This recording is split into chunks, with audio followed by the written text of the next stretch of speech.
amazing church. It took my breath away. Yeah. Hey. Who sings that? The country is on the brink of violence, unseen. Sweatshoots? What am I talking about? What's a sweatshoot? I don't know, but I want one. I want one. Friendly sheep in history. I think he'd come and sit on my lap if I wanted him to. Hey. So talking... Good looking. What you got cooking? It's a dreadful song, I think that is. Is it a song? Isn't it an advert? Is it an advert? And it was around this time that the Venetian ambassador wrote in his dispatch. What's it an advert for? I don't know, but I want to know. Some kind of food Something like that. product, I know who'll know. presumably. Long-term viewer, Helen Morton. Helen, do you know what that advert is? But King James was messing it up, idiot.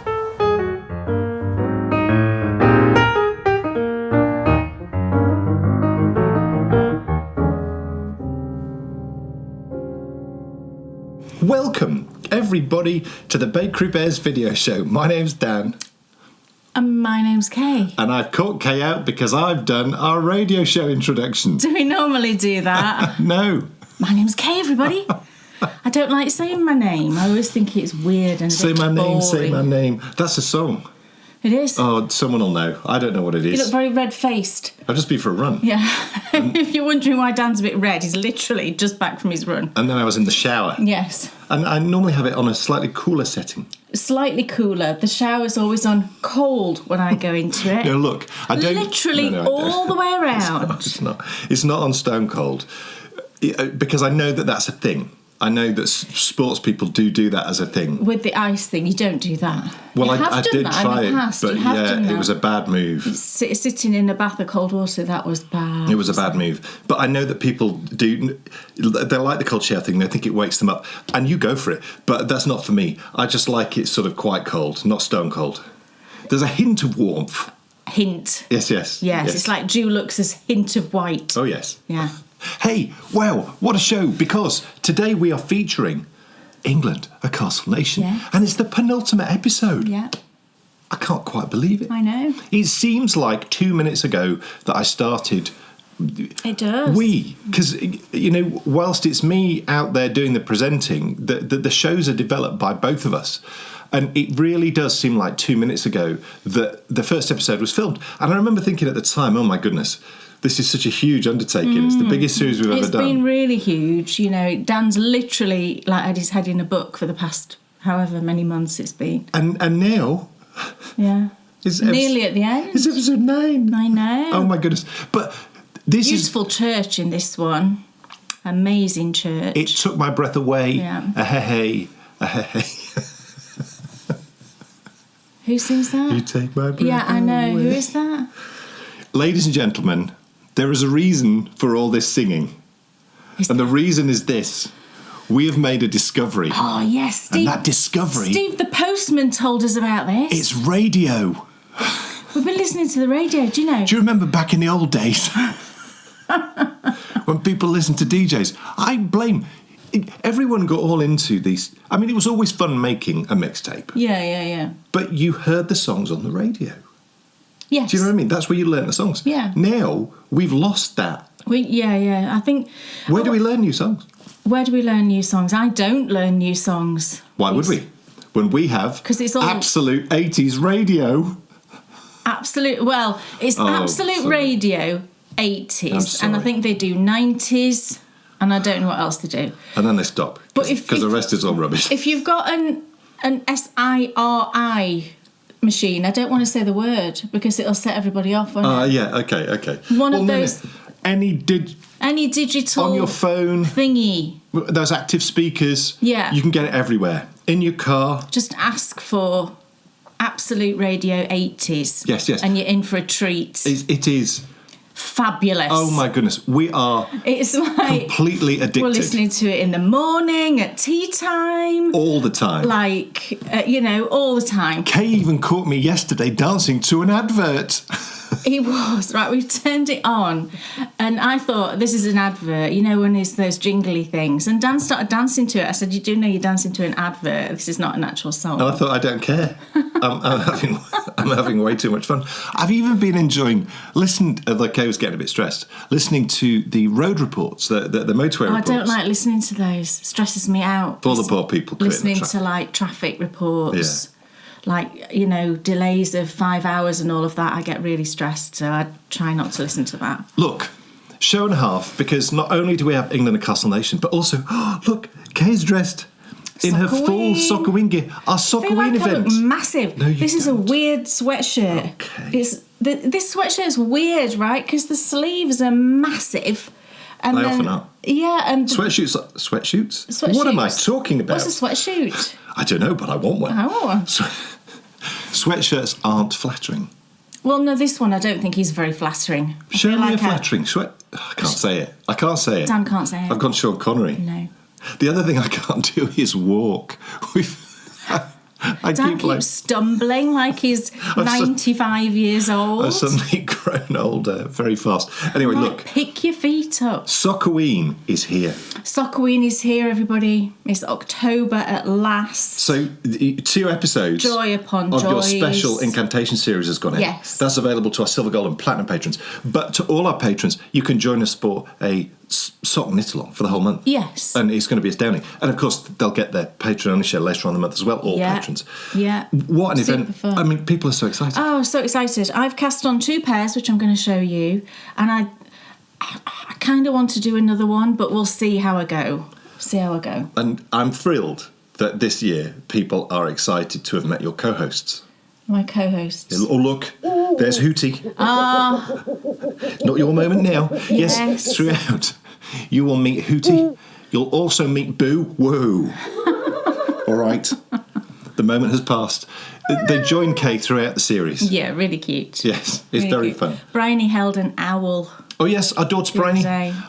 We've covered this in detail on our radio show. Yeah. But our daughter Bryony's now at university, and she posted this picture, and we're like, yeah. She's holding an owl.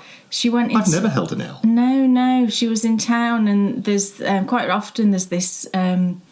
It's just a stall in the museum gardens. In the museum gardens. In York. Yeah, and you can go and hold all of these, like, birds of prey. Yeah, I think there are big... There are other birds as well. And she was just there by herself, you know. She's been just going around town by herself and, like, really having a lovely time.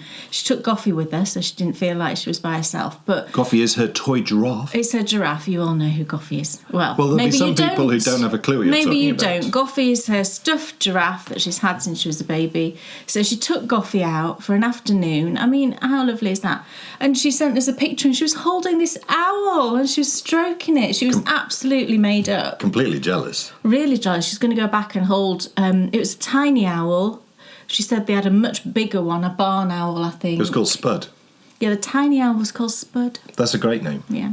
Yes, so it just been absolutely wonderful seeing her really sort of settle into life in York. She's doing so well. Because that's all happened since we last saw you. Yes. Yes, she has disappeared off to university, and if you want to hear the full story... Go listen. Where people said, I think they said they enjoyed hearing the raw emotion of our radio show. And that's available for anyone. It's been a couple of weeks, yeah. Yes. So do you know how I ordered all of those Polka Dot Creek Halloween yarns? And I've finished a pair, I'm knitting another pair, I'll show you those. Well, when I got the order, oh my goodness, I was sent something else, an additional something. I was like, what is this? I've not ordered this. Oh my gosh.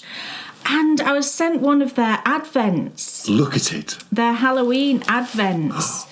So you get 13 mini skeins, and I think there was a choice of either self-striping or variegated, and they sent me the self-striping. So there's 13. One of them is like a 20 gram of their sort of Halloween colour, and then the rest are little 10 gram, I'm dropping them, mini skeins. And I've opened one because it was the first for us yesterday. And it is just gorgeous. It is Sarah Sanderson. So this was the first. And then I thought I'd open number 2 now, because by the time you watch this, it's not going to be the second, it's going to be a couple of days later, so I'm safe. So this one's wrapped in a little black package, and it says it's just a bunch of Hocus Pocus. It was Hocus Pocus themed. There's been loads of Hocus Pocus things, hasn't there, this year, themed for Halloween. And I think that's maybe because they put that second film out, didn't they? Which me and Bryony loved that second film, and then we went and watched the first one and didn't really like the first one. So anyway, here we go. Opening. Ooh. So this one is Winifred Sanderson. Oh, and it's like teals, purple and orange. Wow. Look at that. Oh, lovely. That's super fun. I was going to knit a cowl with these because I thought the self-striping, I kind of worked out if I would get a row on a cowl. And I thought I would, going by the number of rows they normally have on their self-striping. But I decided not to, because I just wasn't sure if it would work. And I thought I'd just enjoy opening them, which is what I'm doing. But looking at it, I think actually, I'm not sure how wide the stripes will be. So anyway, I don't know what I'm going to do with this yet, but it's going to be fun. It's going to be fun. We will find out in due course. Thank you so much to the Polka Dot Creek ladies. Just fantastic. Well, that's a lovely start. A lovely Halloween-y way to start, isn't it, that? That's an extremely lovely way to start. Yes. Gets us warmed up for all the advent calendars that will be appearing at Christmas. No, that's not true. I've ordered one. Oh, okay. And I'm dyeing myself one. Of course. That's it. Wonderful. That's not loads, is it? It isn't. Look. No. I want to see one of your projects. Okay. So without further ado, I shall ask Kay Jones, what's on your needles? Okay, so this is my first Sockaween project, and it's in my favourite Halloween bag from Emma at Moo and Mouse. I've had this one for years, and you know what, right? Emma just did a little update, I think, last weekend, and there were some Halloween bags in it, and she did one very similar to this in like teals and pink. It was a Halloween theme, and I forgot to set my alarm, and I missed it, and I didn't get one. And I can't stop thinking that I didn't get one. But, you know, someone else got it. I shouldn't be greedy. I do have a number of Emma's bags, so all is good. So in this bag, I have got a pair of Sockaween socks, and these ones are for Bryony. And I'm using another Polka Dot Creek Halloween yarn because they were just all so fabulous. So, you know, why wouldn't I? So at first I chose one, and it was going to be this one. It's up here, actually. I was going to use Hocus Pocus. I was going to use this one. Oh, isn't it gorgeous? And I thought, I'll just ask Bryony. So I texted her a photo of the ones I'd got left. I think I've still got 3 more up there. And she chose a different one, actually. She chose this one that I'm going to show you now. And this one is called Slimy, which is fun. And this is where I am up to. I've just about finished the leg, actually. Oh, and isn't it fantastic? So you get this bright... So I'll show you the yarn first, actually. That makes most sense, doesn't it? So this is a sock set, and it comes with a 50-gram self-striping skein and a 20-gram mini, and that's plenty for a pair of socks for me and Bryony. So the mini is like this gorgeous sort of slightly neonish violet colour. I mean, it's sort of a pinky purple. It's fantastic. I mean, gosh, look at that. Amazing. And then the self-striping, you get purple, you get black, you get like a neon slimy green, and then a speckly variegated section. It's really fun. And this is what my sock is looking like. So needless to say, I'm doing the fairground pattern again. That's one of my patterns because it's just Bryony's favourite. All she ever wants is fairground socks these days. So who am I to argue? I don't mind at all because, to be honest, it's every time I knit self-striping now, I'll use the fairground pattern. I wouldn't use it for Dan with self-striping because there's an element of slightly lace looking to it. And I think that's... Yeah, it would be a bit too much. A bit feminine. I did think the other day, actually, that there is a way of modifying it to take out the eyelets and use a different increase that would then, remove the eyelets, so it would make it look a bit more unisex, but I'm pondering on that. Anyway, this is my lovely sock so far. So you get the sort of that deep purple, then black, and then you get the speckled and the green. So I think that's really sort of bold, isn't it, and effective. At first I thought, oh, that purple and the black are very similar. But actually, I think the reason they've done that is because then it looks like this, doesn't it? You get this dark section and then this bright neon and dark and bright neon. So I think it's really cool. So I'm going to knit these exactly the same way that I've knitted the previous pair, which I'll show you in what's off my needles. So I'm following the fairground pattern exactly. I'm putting in the butterfly heel, which is an option in that pattern. You get the butterfly heel, which is a mock short row heel. And then you also get a standard heel flap and heel turn instruction as well. And I'm just really loving them. I just cast these on. I cheated and I cast these on actually the day before the 1st. So would that have been the 30th? 30th? Yeah, the 30th of September I cast these on the evening. So it's only a few hours early, wasn't it? And if I was in Australia, then I would have been all right. So cheated a tiny bit. But yeah, that's where I'm up to, and I'm going to be carrying on with these. These are going to be a birthday present for Bryony. It's her birthday at the end of this month. Just fantastic. I'm using 2.5mm for these, and I do tend to use 2.5mm these days for socks because Bryony likes a sock that has just a bit more give. She doesn't like them really sort of sucky in. Historically, I always use 2.25, and that's what I always state in my patterns. And, you know, those that I've knitted before in that size are all fine, but she does prefer just having a bit more give. So if you like that as well, if you prefer a sock that doesn't sort of really suck you in, I know a lot of people do like that negative ease, don't they? But if you prefer a more sort of gentle feeling sock, then just go up a needle size. I still get a really good gauge. I still get something like 8.5 stitches to the inch with 2.5mm, which is perfectly fine, isn't it, for socks? I feel like I'm missing out.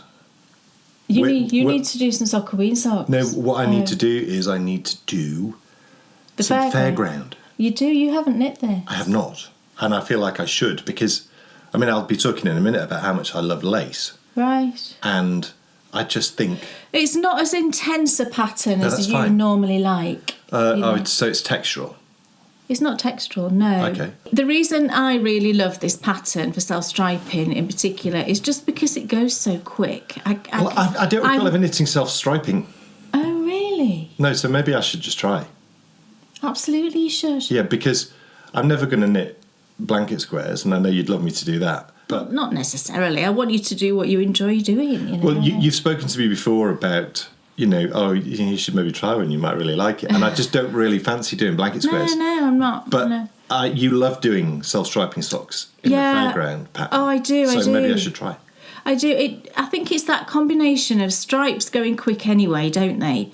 But this pattern, it just absolutely flies. And I've knit this in no time. It takes me just under 10 minutes to do one pattern repeat, and there's 10 repeats on the leg here. So you really can zip through it, and I think because you've got this wavy pattern going on, you just want to see what it's going to look like with the next bit of stripe and the next bit of stripe. Yeah. It's just absolutely addictive, and I don't know how many pairs of fairground socks I've knitted now. I did have a message from a lady the other day, actually, saying she'd knitted a pair and really enjoyed them, and did I have a DK version? And I don't, but it did get me thinking about it, and I had a quick look at it, and I can certainly adapt it for one size of DK, for like a medium size, but it's kind of tricky after that because the stitch pattern that I created here is very specific to each size. So it's not just like a 4-stitch repeater or anything like that. I designed it for each of the 3 sizes in particular for this. And I can do that for like a 48 stitch, I can do that. But for the other sizes of a DK, it's kind of tricky. So what I might do is just knit up the 48 stitch size at some point. And I don't know what I'd do with that. Maybe I might do an update to this pattern and just add it in I'm just pondering on it. Yeah, but Cool. it's a fantastic pattern. I absolutely love it. But yeah, you should definitely knit some self-striping with this pattern. I've got loads. Cool. You could choose one. Yes. I've got loads right there. Exciting. Dan Jones, sorry. Yes. I'm just thinking now about choosing some yarn for you. Yes. What's on your needles? It's another pair of socks, and it's a lovely pair of socks. It's the Nutkin socks, and don't they look marvellous? This yarn was dyed by Kay. It's wonderful. Oh my goodness! That yarn is a Halloween colourway. Yeah, I know. That's why I'm knitting them. Oh, These are my Sockoween socks. Oh, right. I did start them a tiny bit early. Like a year. I've got through one sock already, and I'm halfway through the second one. It's probably one of the nicest yarns that I've knitted with because it is lovely, that one. the base is great. I think what I like the most is those sort of flashes every so often of different colours. It just is unbelievably gorgeous, and it makes me think of like a spooky tutti frutti ice cream. Yeah, it's lovely, this one, and I don't know whether I wrote it down. I mean, I must check in my dye book. Maybe I did, but I dyed it this sort of background purple. Then I put on specks of bright orange, black, and bright green. I don't know if you can see that. It's really lovely. The other thing that I'm starting to do is I'm starting to give myself... Don't do that with the needle. It was already through it. You did that. Don't even pretend that it was me. What I'm starting to do is I'm starting to give myself less of a hard time about... Because I knit with essentially a Yoda of knitting, who is like a genius, and... Oh, me? It makes it extremely challenging sometimes, and it can be quite disheartening when you sort of look at what you're doing, and then I look at what you're doing.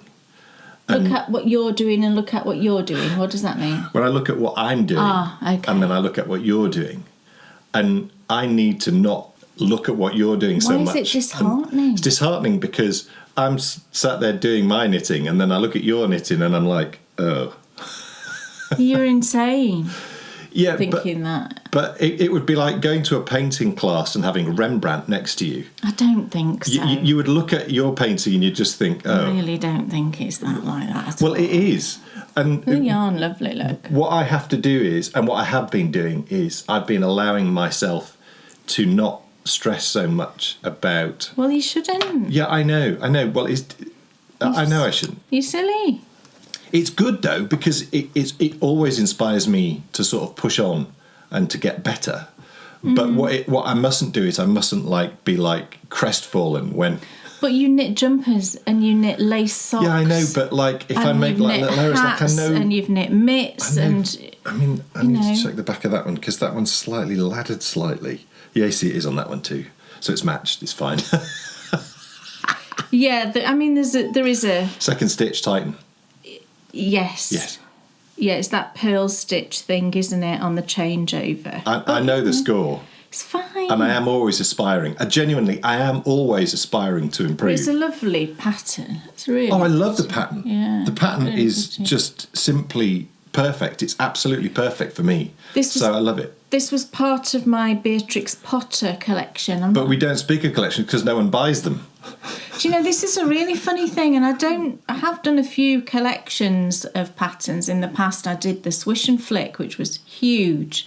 You know, there's 8 patterns in that, I think, which were Harry Potter ones, and I released them one at a time. So you signed up at the beginning, and I got a lot of people who did sign up for it.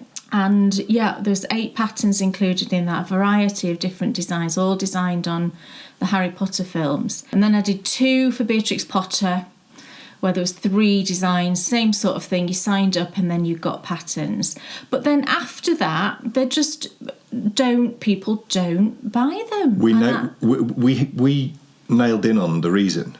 I think it's because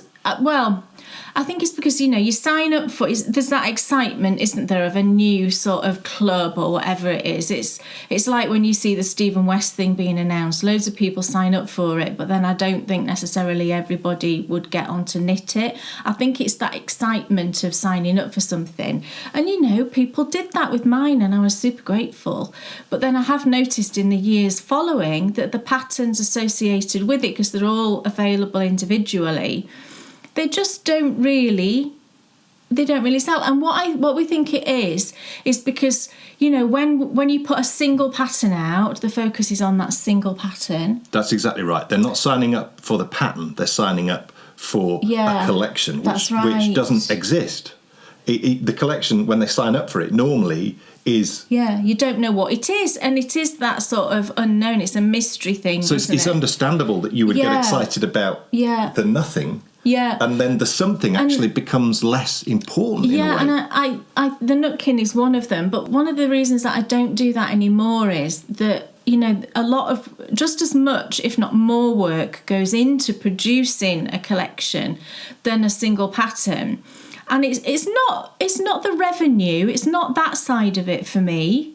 It's more that you're producing this work that's not really getting out there. So that's why I like to focus on one thing. Yeah, I think we enjoy it, focus on another thing, release it.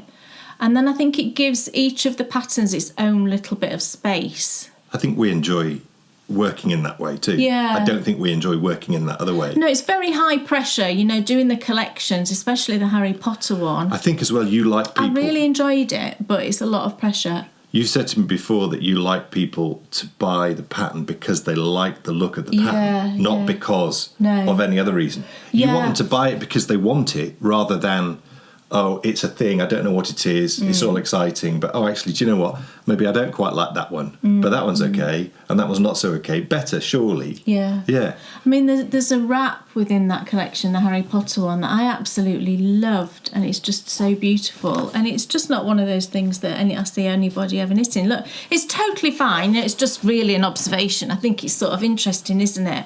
Well, to it's think just what about you learn. It's what you learn. Statistics and things like that. And it's what you learn over years. It's what you learn, yeah. And I've enjoyed everything that I've done. But yeah, you just learn what works for you, and yeah. So I was knitting the Nutkin socks. Yes, Dan was knitting the Nutkin socks. Yes, they're the Nutkin socks, and that's what they are. Yes. And the other thing that I didn't do, and I need to go back and do it, is when I did the socks, they're just called Peter or Nutkin. It doesn't say socks on the title, and I think that was a mistake on my part, so I just don't think it gets picked up. So I finished one of the gift hats that I was working on last time, and I'll show you that in what's off my needle. So I've cast on the second one, and it's so lovely. So the previous one, if you remember, I'm knitting 2 hats for some friends that we're going to be seeing in December. They both like blue, so I dyed up some yarn on an Aran base, and I'm knitting my angel hat pattern, which is a free pattern. So the navy blue one I finished, and this was the navy blue. And I've got a bit left over, so that's lovely. And I started the one which is more like a sort of brilliant cobalty, royally blue. Oh, and look at this, isn't it lovely? Look at this blue. Oh, it's so pretty. So this one, I used 2 shades of dye for this. I'm really pleased with the colour, how it came out. It kind of sort of reminds me of like a Madeline Tosh or something. Am I being a bit presumptuous saying that? I don't know. No, I think you're right. But do you know that kind of sort of rich tonal colour? It's really lovely. So I used 2 shades for this. They were both jacquard. I used royal blue, so I dyed it royal blue, and then I over-dyed it with a little bit of teal. And this is the colour it came out, and I just think it's so lovely, so pretty. So you can see I'm a good way through this, so this will be finished in no time, really. So the angel hat is just one size, but it tends to fit a lot of people, you know, a lot of head sizes, I find, because it's a textured pattern, but it's based on a rib, so it's nice and stretchy. And yeah, just really, really enjoying it. This has been my bedtime knitting. It's just really easy knitting, you know, just to go round and round and knit a bit of hat every night. So I will definitely do more of this pattern, I think, for gifts. You did one of these, didn't you, for your brother? Yeah, just recently. For Christmas, yeah. No, for his birthday. Oh, for his birthday, which is soon? Yeah. Gosh, yeah, we need to pull that one out. It is blocked and everything. It's down there. Yeah. So it's a really good one for gift patterns. And like I said, it's a free pattern if you want to go and download it and knit up some. I used an Aran weight that I dyed myself, but it's really comparable, I would say, this base to a worsted. You could knit it exactly as the pattern states with a worsted weight yarn. I mean, DK, I would, if you want it slightly smaller than this, if you want a slightly smaller hat, I would say use a DK weight and just go down a needle size, and I think that would work perfectly. So yeah, there are a few options for sizes if you want to just adjust it yourself. But it's just so lovely. I'm really enjoying it, and I'll be thrilled to have 2 hats to give them, and hopefully they'll How be did you okay. dye that yarn? It just looks so like tonal. Yeah, so you've seen me dye tonal yarns, haven't you, before? So all I do is I dump some dye into the water. In this case, it was royal blue. I'll then put the skein in, and then I'll quickly move it. Because when you put a skein in like that into the water, the bottom section is gonna suck up that dye really quick. And then the top bit that goes in last is going to be much paler. And if you just leave it like that, that's really what creates more of like a pooling situation or striping, you will see. Whereas what I do is I'll dump it in and then immediately take it back out. I'll move the skein, so the bottom's at the top and the top's at the bottom, and then put it straight back in again. So that top portion then gets put into the dye and gets a good amount as well. So just doing that creates lots of different tones. Gosh, that's amazing. Really. And then when all that dye has been absorbed, if it's not blue enough, I'll add a bit more. Or then in this case, I thought, I'm going to put in now a little bit of teal. So I lift the skein out, put in a little bit of teal, and then put the skein back in and repeat the process. And you don't see that teal in here at all, but it definitely did something to the colour. It kind of lifted it and brightened it a little bit. How did you learn that technique? I don't know, just did it. That's crazy, isn't it? It's years ago, isn't it? Yeah, I know. So it wasn't like, you saw like someone do something, or no, it was trial and error. No, I mean, I have watched dyeing videos, but a lot of times these days when you see dyeing videos, either little snippets on Instagram or whatever, it tends to be dyeing in those trays, in the flat trays. Yeah. Because that's the more commercial way of doing it. And I don't like that. I tried it once and I didn't like it. I much prefer dyeing in pots, which is what you see me doing. And I think dyeing in pots is more accessible if you're just dyeing in your kitchen like I am. Yeah. The tray situation is great if you're doing it in a commercial way, because they use, or, I've seen dyers using those ovens, where they slide all the trays in.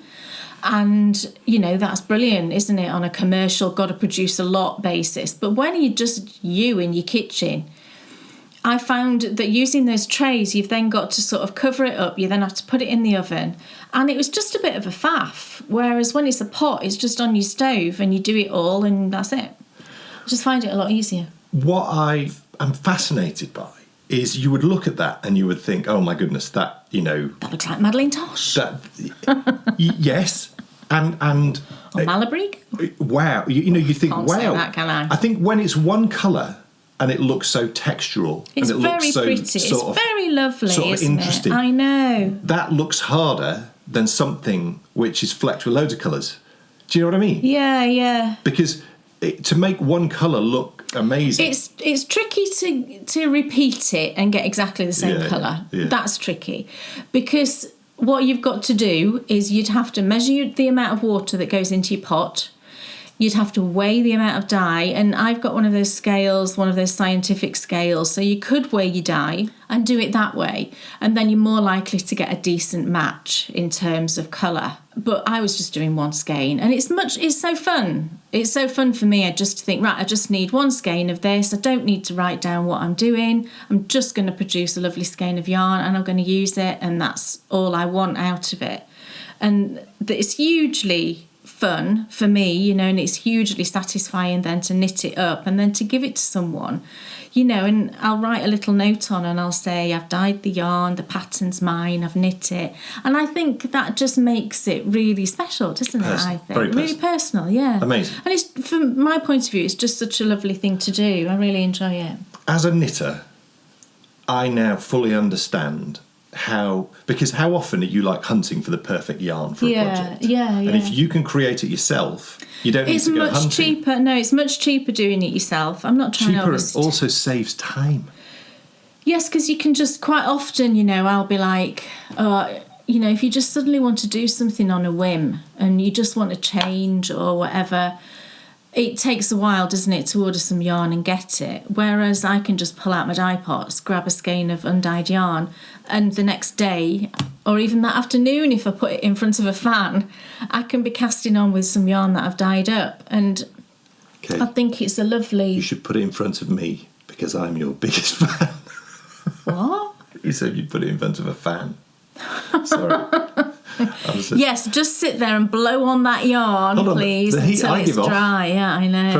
Look, I'm going to show my jumper. Anyway, show your jumper. Because I've been doing a test for the viewers at home. Have you? I have. Right. I thought the viewers would enjoy it if I tested which was better, knit front back or make one left and make one right. Oh, right. Oh. When doing a sleeve. So you forgot? Is that what you mean? No, I didn't You've actually forget. been... Oh, right, okay. I thought, do you know what? I'm going to change to make one left and make one right. Okay. And you can see the difference.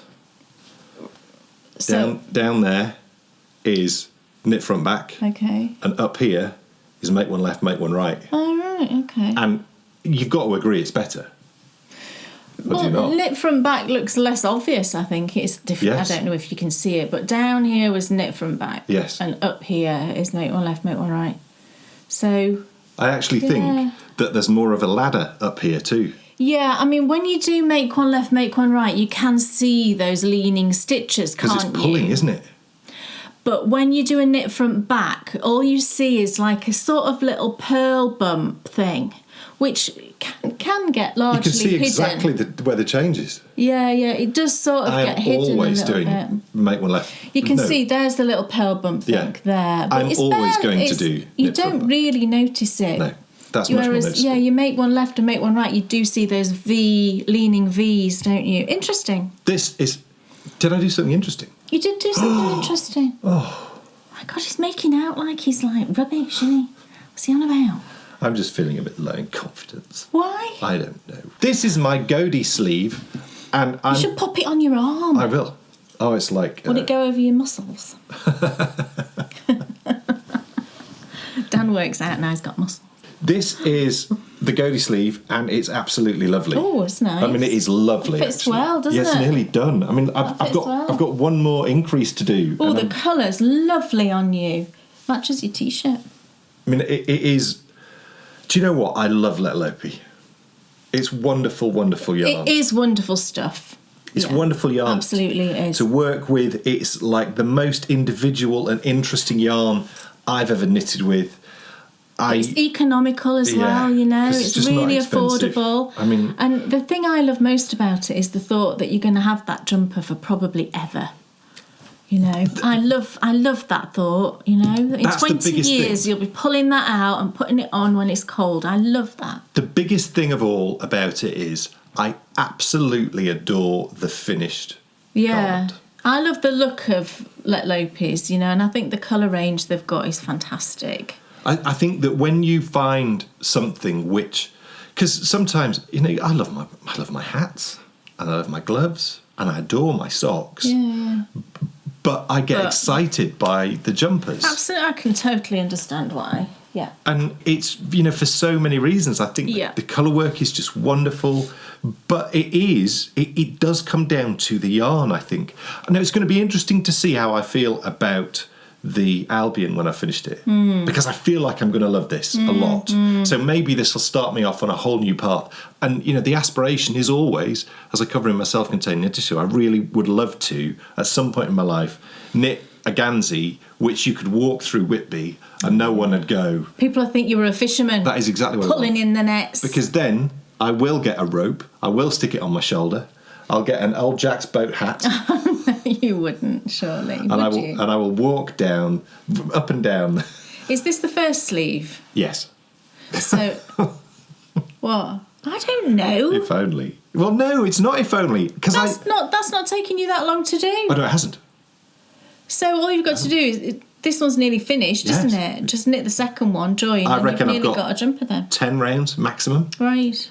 And then you're on to good stuff. I love the colours. Yeah. I think it's just so nice. It is. It's a wonderful project. And I think this main colour is something like brick red or something. And it looks like what it is. It does. Yeah, beautiful. it's fantastic colour. So, like, It's red without being too red, isn't it?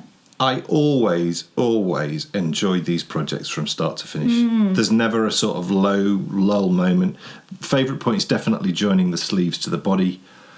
And, you know, I look forward to my next one already. And I know I'm going to end up with too many. And I'll probably have to How start many giving is some this, away. Lopies, you've got? It might be 3? Is this your third? No, I think it's... Is this the 4th? It can't, it's not 5. No, I think it's the 4th, yeah. So this is red. You've got a green one. You've got a brown. You've got a green one, a brown one. What I want... This one. Have you got another one as well? I tell you what I would like. 7. 7? 7 is the number. Why? Because then I've got one for every day of the week. Oh, right, okay. Right. If I have a cold week, I can wear a different one every day. Perfect. One of my favourite colours from Let Lope actually is the Galaxy, which is that beautiful. black, but it's got all like little strands of like bright colours in it. It's absolutely fantastic. If you're looking for a black in Let Lope, That's the go one. for Galaxy. It's What's fantastic. in that orange bag? Right, so it's my second Sockoween project, and this is a pair of socks for Dan. Thank you very much. Thank you very much. Yeah, and I do still have the lion socks on the go for him. Oh my goodness, what a win. What a win this past Monday night. Oh my goodness. Great excitement in the house. First quarterback in history Goff scored to a throw. touchdown. But not only did he throw a touchdown in the same game, Amon-Ra threw to him. throws over 10 passes. First quarterback in history to complete every one of those passes. He had a perfect game. 18 18 for 18. Amazing. What a game. Just amazing. Honestly. Karen and Susan, what a game. That's all I'm saying. They're two of our long-term viewers. Yes, they understand. But yes, in this bag, I've got another Sockoween project. And yeah, these are for Dan. And like I said, I am still knitting on the lion socks as well for him. But I wanted to start another pair for Dan because I'm very aware that I haven't been churning socks out very much for Dan lately, and he is sort of wearing through quite a few of his favourite pairs. So yeah, I chose this yarn. This one is from Freckled Whimsy. Lovely Carrie at Freckled Whimsy, and the colourway for this is Borgin and Burkes, which is of course a Harry Potter reference, which very much qualifies in my book as like Sockoween worthy. Absolutely. And this colourway is lovely actually. It's more of a kind of subdued colourway. It's certainly not the typical Halloweeny colours, but I absolutely love it, and it will suit, you know, Dan will love, won't you? You'll love these colours. So this is a 12 stripe repeat. Of those 12 stripes, 6 of them are the kind of neutral colour, and then 6 of them are the coloured sections, if you know what I mean. So here is where I'm up to. Oh, it's really lovely, isn't it? I've done 72 stitches for Dan and a 1x1 rib, and then I just fancied putting a bit of texture in. So what I've done actually is it's like a, hold it close, you can sort of see. It's like a mini version, a 1x1 version of my crunkled pattern. And it looks sort of cute, I think, doesn't it? And it keeps me going, having a bit of something to do.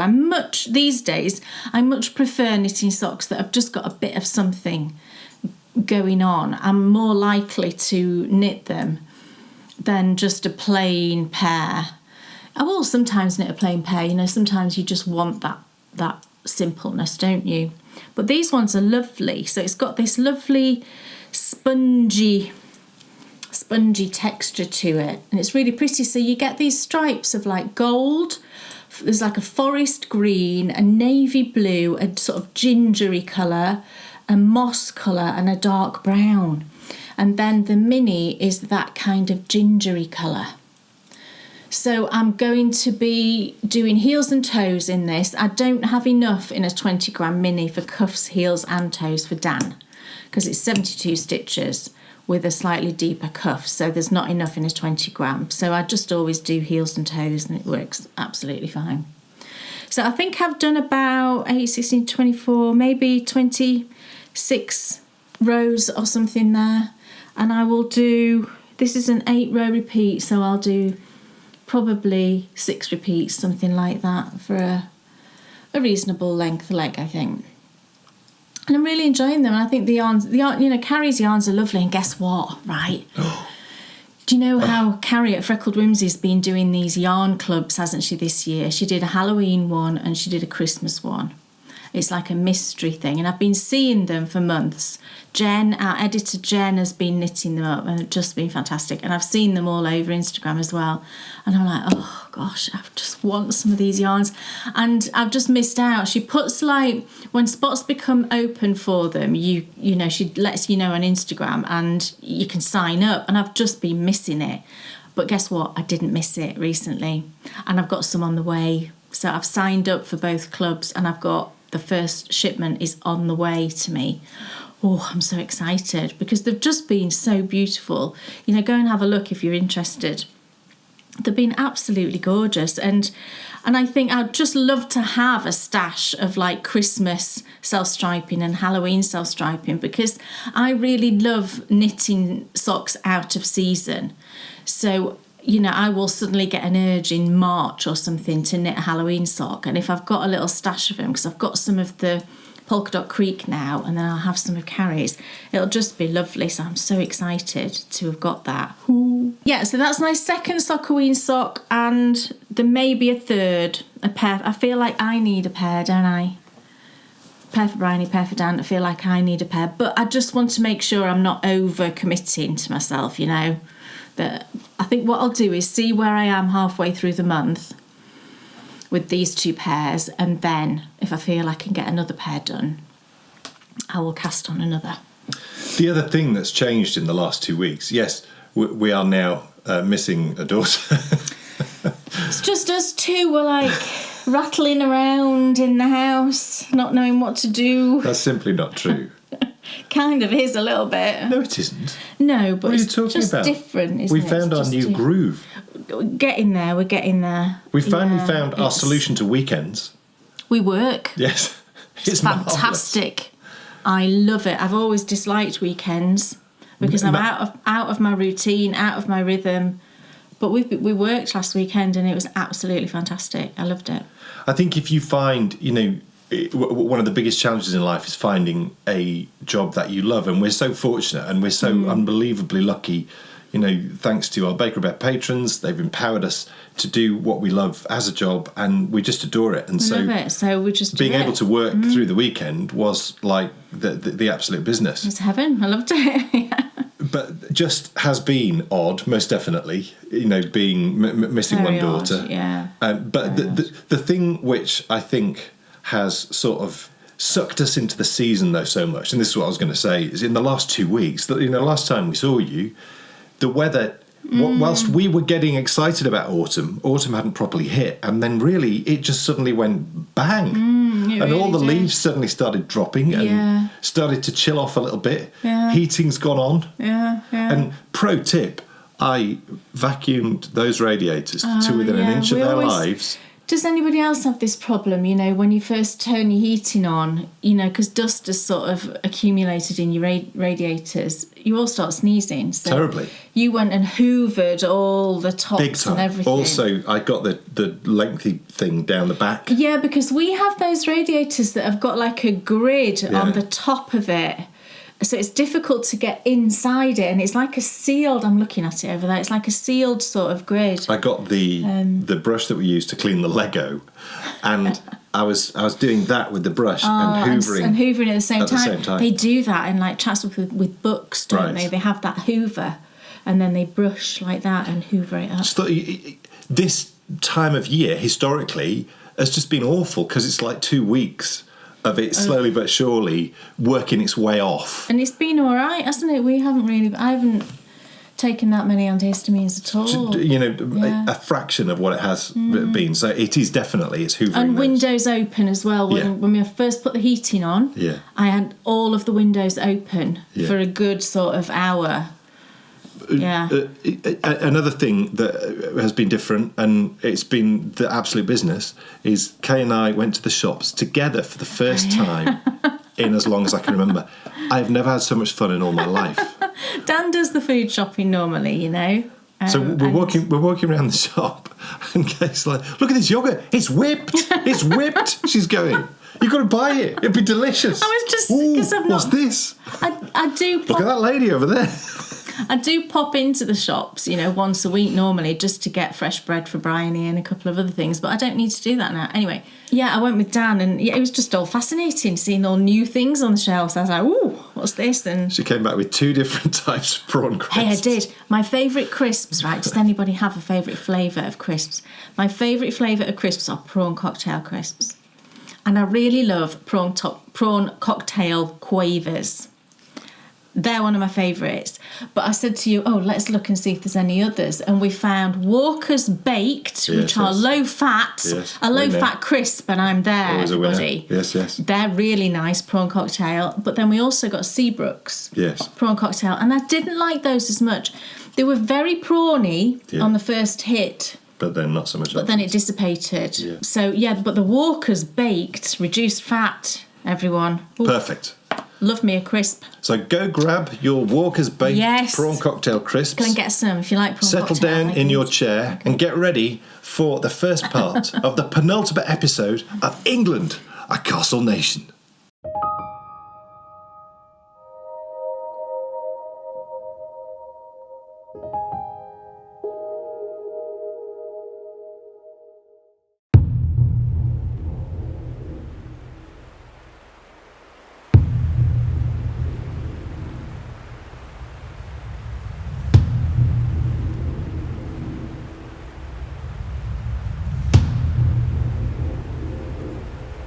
Have you ever thought how the world we live in today came to be?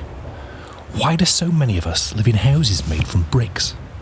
How do most of us end up in a supermarket every week? How did some of us get the surnames we have? And why even do many modern day jobs exist?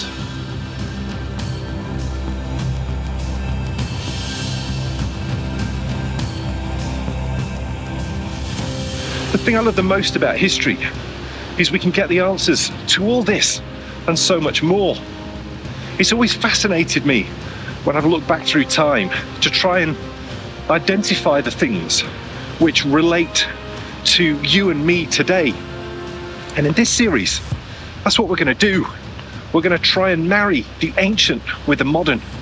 We're going to take a look at the end of the ancient world, a world that our ancestors knew so well. And we're going to tell the story of how it all started to change and become the modern world that you and I live in today.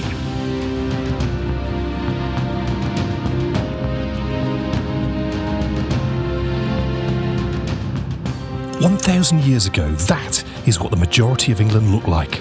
The houses we lived in were simple wooden structures, and the lives that most of us led were rustic and hard, to say the least. But a change was on the horizon.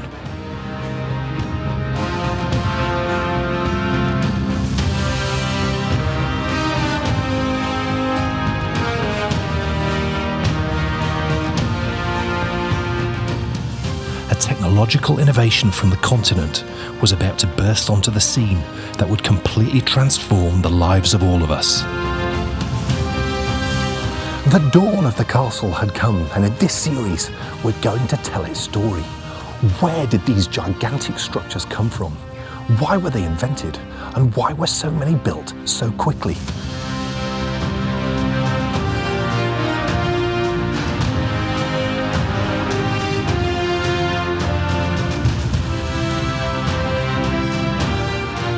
And then it gets really interesting, because how did this medieval structure, reminiscent of the buildings of ancient Rome, come to inspire completely the towns and cities of England, from the houses we live in to the shops we buy from?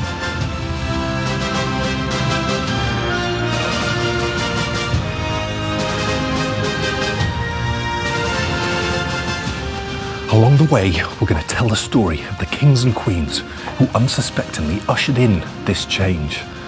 A change that would lead us on a path to something completely unexpected, to civil war and a republic.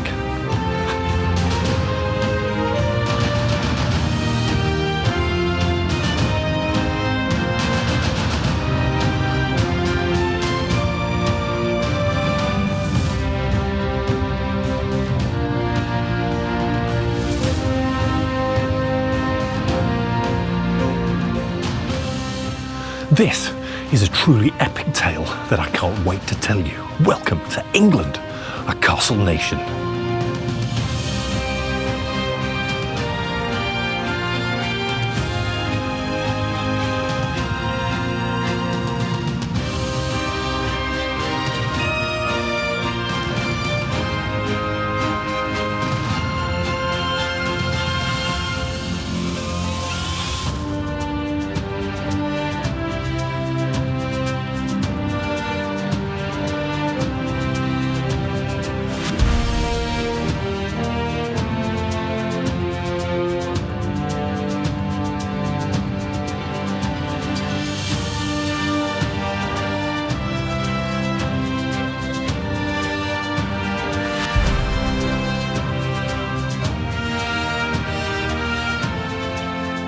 Welcome back everyone to England, a castle nation. And the absolutely spectacular but really pretty rugged Brough Castle. Now you join me in Clifford's Tower. And this wonderful place with a fireplace right there, it really would have been quite cosy back in the day. It sits at the very heart of the revival of the castle under Lady Anne Clifford. And this is one of the places that we're going to be exploring in today's episode. In our first episode from Brough Castle, we discovered the history behind this spectacular place, from its Roman beginnings in the adjacent fort to its construction under King William II. We also uncovered the story of England's new king, James Stuart. King James's rule had been turbulent, to say the least. He loved a party, he promoted the most handsome, and he did little to ingratiate himself to his people. This had all culminated in the Gunpowder Plot, which had very nearly blown King James back to the Scottish hills that he'd come from. But King James, in a sense, had survived, and he'd most certainly thrived, founding Jamestown in the Americas. James, though, was now gone, and his 25-year-old son Charles was poised to take the throne. But a problem was brewing in Europe.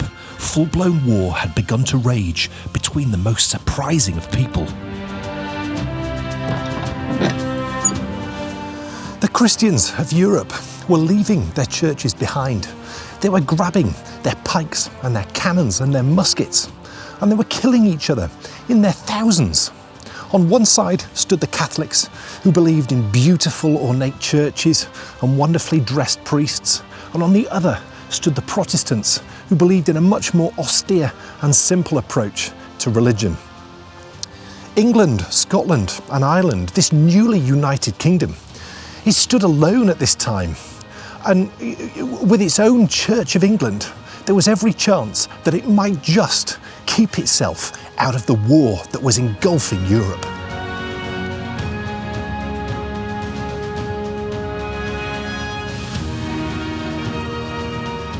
That's the problem with wars, though. They have a tendency to suck people in. And whilst the people of the United Kingdom might not end up in a war with Europe, they would end up in a war with someone they didn't expect, a war between themselves. But all that's to come, because when I saw you last time, we were covering the story of the first Stuart King of England. And he now, of course, has died. It was in the Easter of 1625 that after a life of the utmost luxury, King James Stuart passed away. But unlike his predecessor, Elizabeth I, King James had actually left a male heir behind. His name was Charles, and he would go on to be seen by historians as one of the worst kings that England had ever seen. Why, you ask? Because he brought them to a war between themselves, and he ended up literally with his head on the chopping block. Was it all Charles's fault? And how did he end up in this terrible position? To pick up the story, let's head out into the fields of Cumbria.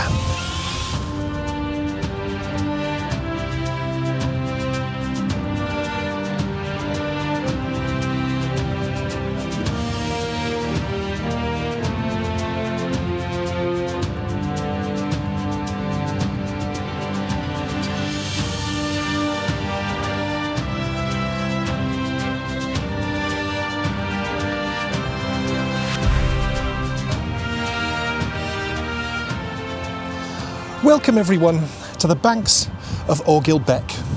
It's just a small tributary and it flows into the river that we walked along in our last episode. Now beyond that you might be able to hear, but there's a motorway. And what makes that motorway really special is, I don't know if you recall from our last episode, but I mentioned a road that was built by the Romans that brought the fort and in turn the castle. Well, that is the road. And whilst today it might be a modern tarmacked road, if you dug down, you would find a Roman road beneath. So the question you might be asking is, what am I doing out here in the fields of Cumbria? What exactly has brought us to this spot that sets our story in motion? Well, the answer lies just over there. Just to our right lies Orgil Castle. It's just a couple of miles from Bruff, so you might wonder what it's doing here. Well, this is not a castle. It was a home that was built to look like one. Whilst it has battlements and grand architecture, it has no rich history. It's the perfect example for what castles had become by the time of Britain's new royal dynasty, the Stuarts. You see, after England was conquered by the Normans in 1066, and they of course brought with them their castles, those castles were needed to keep the rather sort of rebellious and unhappy native English population under control. But as the years had passed, the country had started to become more and more peaceful, and the need for castles to be sat in the middle of a landscape, dominating and controlling the population around them, became less and less important. We've seen throughout this series the change that was taking place in castles, from the household sleeping on the floor of the Great Hall at their beginning, to the introduction of private bedrooms with ensuite bathrooms as the centuries passed, from open windows at the start to glazed by the end. Castles had evolved into fortified homes for their lord to live in, but they were cold and unhomely. So by 1625, no one was building a castle anymore. They were constructing homes that looked like castles. This was the early stage of the development of the English stately home. For that architectural renaissance to properly take place, though, something was going to have to kill off the castle completely. And that something started on a cold Thursday morning in early February 1626. It was, in fact, the coronation of England's new king, the first to be called Charles. And he decided he was going to break with tradition immediately. And for the first time ever, a king was going to wear white at the coronation. Charles, you can sort of understand to an extent why he did it. He thought, if I wear white, everyone will think that my soul is as white as snow. But the problem is that English do not like change. You break with tradition and English people get rather upset. So he was already off to a dodgy start. And then when you add to that fact that his queen, Henrietta Maria, point blank refused to attend the coronation where she would have been crowned queen as well, you can sort of start to realise that we are looking at probably one of the most awkward starts to a new royal reign that England had ever seen. So the question is, how did we get to this point? And to understand, we really need to find out who exactly England's new king and queen were.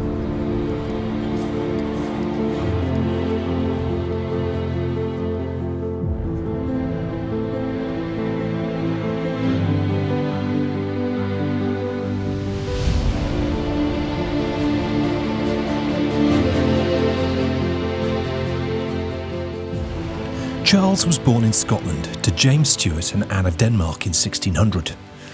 He was born tongue-tied, so he had difficulty speaking and difficulty eating. For that reason, he was underdeveloped for many years, his legs being particularly weak. But with hard work and dedication, he mastered speech and developed as athletic a body as anybody of that age.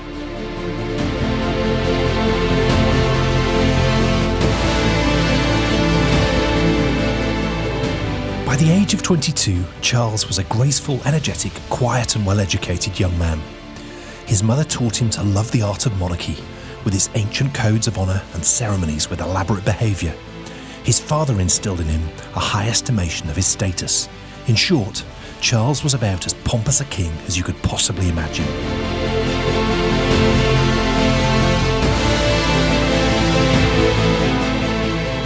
As Charles grew older, war was raging on the continent. It was seen as diplomatic to marry into one of the major powers in that war. Princess Henrietta Maria of France was chosen as his bride. On the day of her wedding, she was 13 years old. It took place at Notre Dame in Paris, and it was a ceremony with full Catholic rites. This was a marriage which struck fear into the Protestants of England.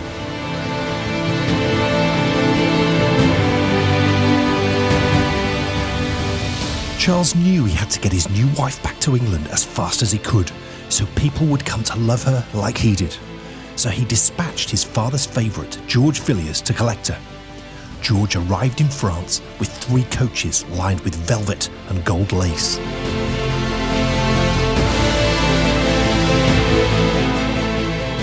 France glittered with welcome for George. Parties were held, one in particular, by Cardinal Richelieu of Three Musketeers fame. It was in fact this visit and George's relationship with the Cardinal and the Queen of France that inspired Alexandre Dumas' book.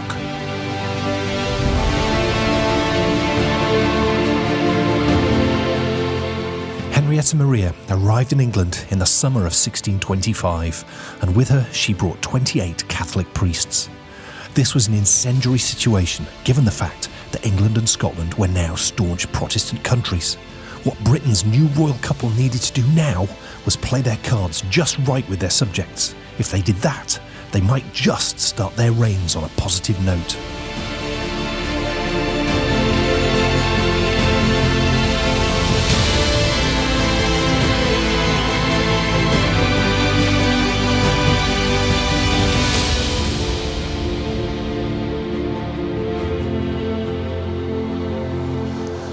So dressing in white for your coronation and not having your wife attend was not exactly what the doctor ordered. And why did Henrietta Maria refuse to go to the service? Well, it's because it was going to be Protestant. It was not going to be Catholic, and she found that completely offensive. You have to wonder, how could Charles be so stupid? He was now the head of the Church of England, a Protestant faith. And he was also King of Scotland, which is even more Protestant than what England is. So why on earth did he marry a Catholic? It was to shore up his global position in case Spain tried to pick a fight. You may recall from episode 7, The Tale of the Spanish Armada. The fear of that happening again was huge, but with France by his side, it might just keep England safe. Charles now set about righting the wrongs of his father's rule. He dispensed with the drunken informality of his father's court and reintroduced order last seen in the time of Elizabeth I. The lords who had previously strolled straight into the king's private rooms now would respect the position of king more formally, whether they liked it or not. What England's new king was doing can be respected when we look back on it now. He was protecting his borders, he was keeping his people safe. But the way he'd gone about it, by marrying a Catholic, it was a really ill-advised move because, of course, Charles didn't explain to his people why he'd married a Catholic. Why should he? He was king. And now his nobles, the people who were directly around him, they'd lived for decades in a sort of alcohol-fueled, boisterous, boys'-own sort of club in and around his father, King James. And now King Charles, he was having none of it. He expected to be treated like a king and for court to behave in a kingly manner. Again, perfectly acceptable, but really ill-advised in this moment. He needed friends, and what was he doing? He was alienating them.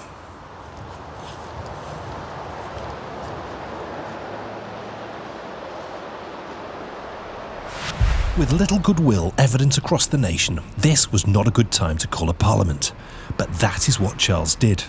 Whilst England were not actively involved with the war raging in Europe, they were funding them and providing troops for them in the hope that that would keep the war away from English shores. Doing that needed taxpayers' money, and to get that you needed members of Parliament to vote for it. But Parliament would only award a paltry sum. They felt enough had already been spent. What didn't help was the feeling that Charles's new wife was trying to reconvert the English to Catholicism.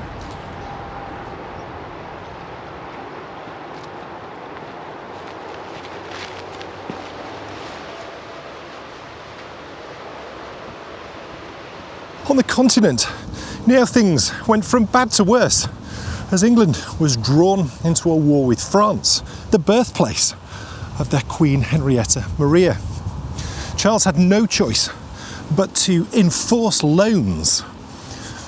He got the richest people in the country to give him money, or he'd put them in prison. Many, of course, refused to pay up because they knew that they'd never see that money again. With public relations at an all-time low, the man Charles relied on was his father's old favourite, George Villiers. In fact, he turned to George in all matters, which only proved to anger the nobles of England further. So rumours were manufactured that George had actually murdered Charles's father, and as the war raged against France, an underpaid soldier assassinated George, shouting traitor as he did so. So what was it that lay at the heart of all this dissolution?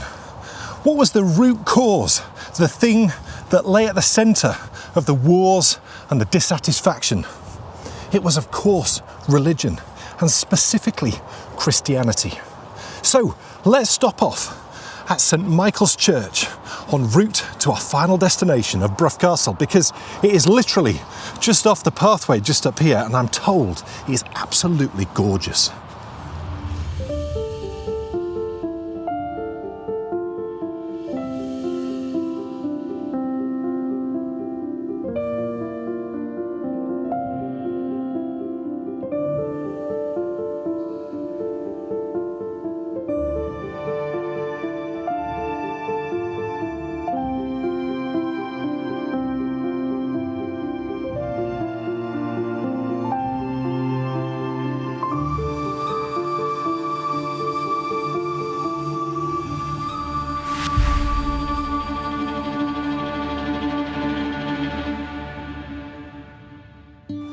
Welcome to St Michael's Church, sat just on the southern edge of Burkes. This absolutely beautiful place was built around 1150 AD, pretty much similar time to when the castle was built. Now, whilst it is Norman through and through and just is the most gorgeous church to look at, there is something in the walls of this church which link it back to its Roman heritage. If you think about that fort that we discovered last time, it's an absolutely fascinating archaeological artefact, and I can't wait to show it to you. Let's go have a look.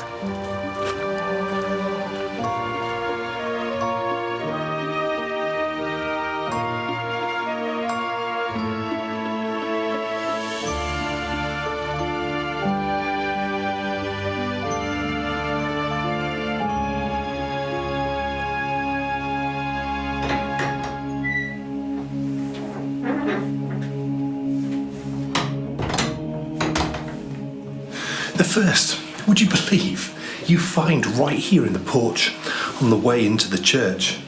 And it's this absolutely spectacular piece of archaeology, and it's now set into the wall. It was found in the churchyard in the 1880s, but now it's right here. And just take a look at this, you're not going to believe it.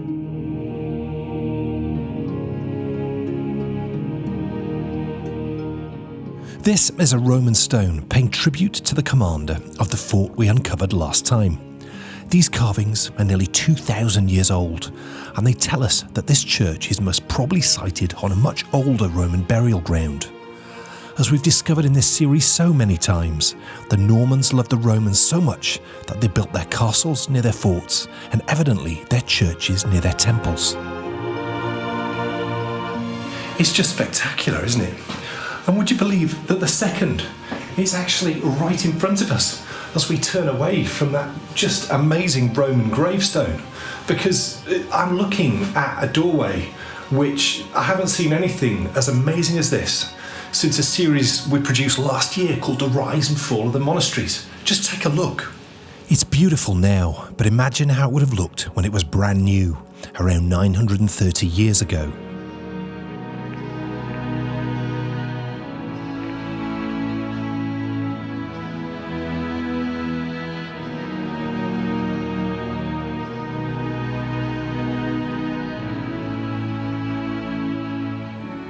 This is a Norman doorway, common in their monasteries and found every so often in their parish churches. It's wonderful to consider that this style was inspired completely by the architecture of ancient Rome.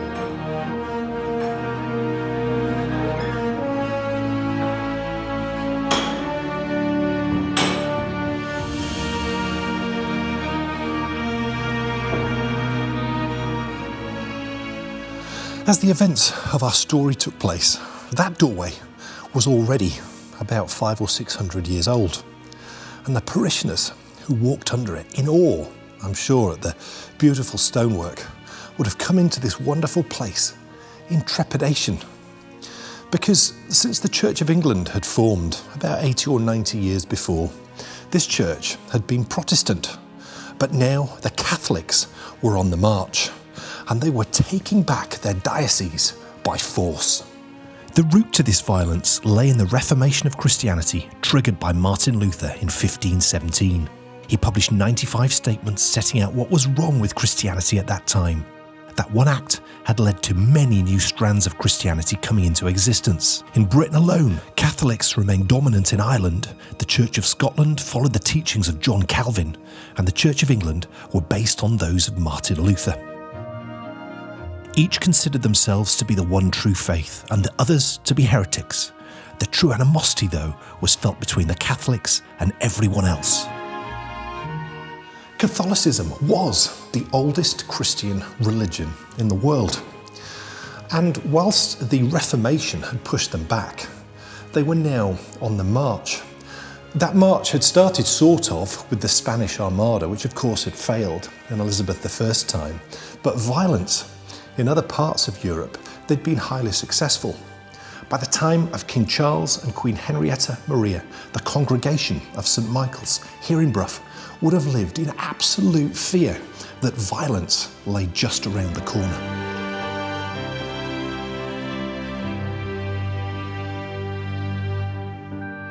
Terrified that their king and queen were going to try and force them to change their faith again, radical clerics now started stoking the flames of fear, and word started to spread across the congregations of Britain that good deeds did not in fact affect your standing in the eyes of God. So just take care of yourself and let everyone else fend for themselves. Instead of reaching out to his disillusioned people, Charles became even more high-handed, persecuting the clerics and blaming them for his problems. It must have felt to the people of England that the fires felt by their European cousins were moments away from engulfing Britain.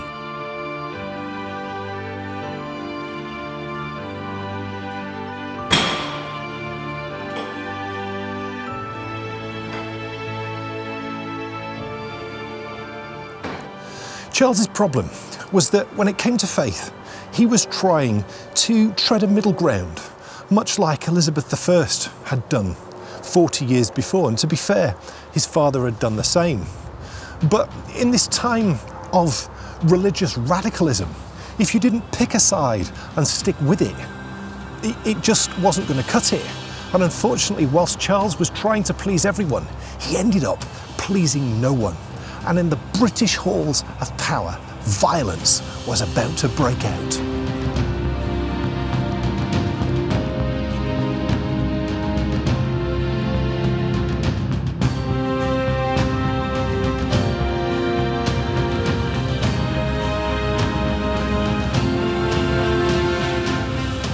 It was the 1st of March 1629, and the scene was the chamber in the Houses of Parliament. Two factions had formed within the MPs, those who supported the king, the royalists, and those who didn't, the patriots. As a debate turned into a brawl, the chamber doors were locked and a brawl broke out. What would happen next? When we come back in part 2, we'll find out. So thank you so much for watching this first part, and I'll see you later on in the show with more England, a Castle Nation.